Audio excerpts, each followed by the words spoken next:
सातपूरच्या औद्योगिक पट्ट्यात गुन्हेगारी हालचालींना चाप लावण्यासाठी नाशिक पोलीस आयुक्तालय अंतर्गत गुन्हे शाखा युनिट 2 ने थरारक कारवाई करत 2 संशयितांना धारदार लोखंडी कोयत्यासह रंगेहात पकडले आहे.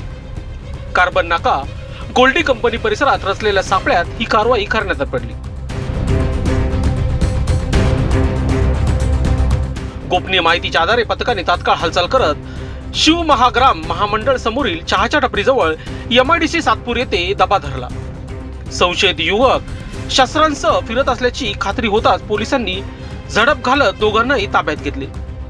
यामध्ये अनिकेत दिनकर भालेराव वय वर्ष 19 राहणार Shri Ganesh apartment flat number 8 Dharmaji colony, गौरव निलेश महाले वय वर्ष 21 राहणार Shri Sai apartment flat number 13 Dharmaji colony Satpur Nashik यांच्या अंगझडती दरम्यान आरोपीकडून सुमारे 1000 रुपये किमतीचा विनावार परवाना धारदार लोखंडी कोयते जप्त करण्यात आले.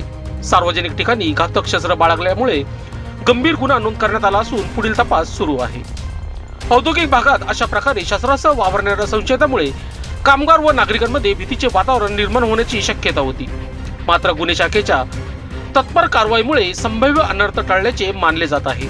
सातपूर परिसरात गुन्हेगारीला पायबंद घालण्यासाठी पोलिसांची धडक मोहीम सुरूच असून अवैध शस्त्र बाळगण्याविरोधात कठोर कारवाईचा इशाराही देण्यात आला आहे.